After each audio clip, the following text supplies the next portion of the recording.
Hi, welcome to Film Recap. Today we would be covering the sci-fi TV show titled Ahsoka Season 1 Episode 3. Previous episodes recap are also available on our channel. Enjoy the recap. Ahsoka Episode 3 opens with the titular character's ship zipping through hyperspace.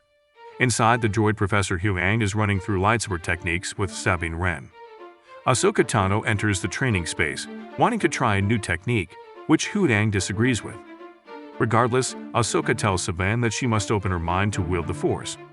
Handing Sabine a training helmet that covers her eyes, Ahsoka begins a new lesson, training Sabine to use her other senses, like her hearing, to find her opponent. The Padawan becomes increasingly frustrated as Kevin Kenner's inquisitive music builds with Ahsoka circling stabbing and taking little hits with their wooden practice sabers. Finally, Ahsoka takes out Sabine's feet.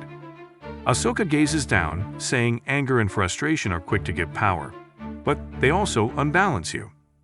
With that, they go at training again, and the episode title is revealed to be Time to Fly.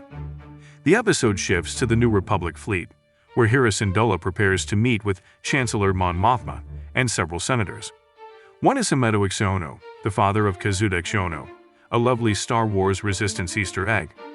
Hera and Mon Mothma open with pleasantries, with Mon mentioning Hera's son Jacen Syndulla.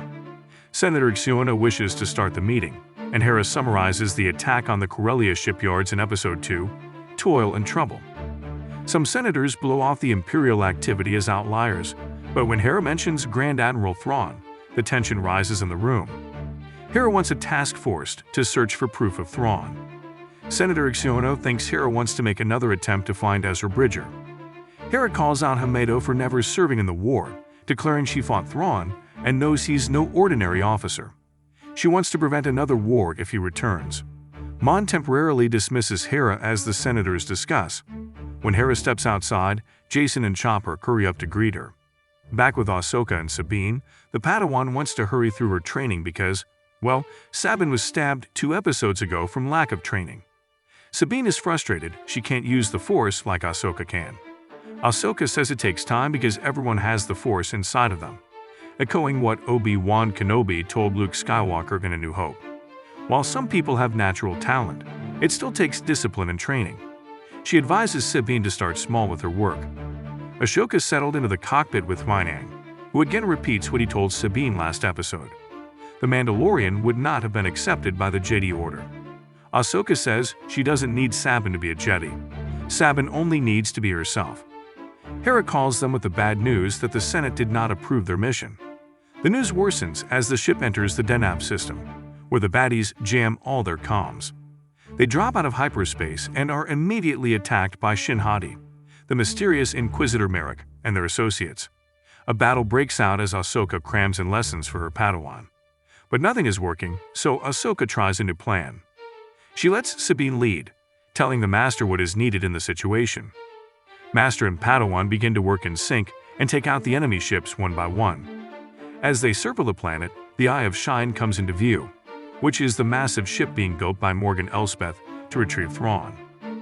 Shin calls to Morgan, who prepares to fire on Ahsoka. Sabine notices the baddies have broken away and runs up to the cockpit to help Ahsoka fly. It's tense as Huyang scans the Eye of Shine for whatever data they can get. When his scan is complete, Morgan gets a direct hit on the ship, taking out Huyang and their vessel's ability to fly. Shin and Merrick close in as Sabine races to get up and running. That is because Ahsoka dons a spacesuit and leaps out into the vacuum of space to defend the ship. Ahsoka buys Sabine just enough time to fix their vessel and fly again. Sabine gets to show off her piloting skills as they sink down into the planet's atmosphere. Suddenly, a pod of Purrgil emerge from the clouds, providing Sabine and Ahsoka needed cover in the dogfight with Shin and Merrick. Sabine slips away temporarily as Huyang boots back up again. They set down on Cetos under the cover of trees to hide from Shin and Merrick. Huyang runs through the data he gathered about the Eye of Shine. The group deduces that this massive hyperspace ring could jump to other galaxies following the paths of the Purrgil, like the ones they just saw. Meanwhile, Baylan Skoll sends his assailants to hunt down Ahsoka and Sabine in the forest, which is where the episode ends.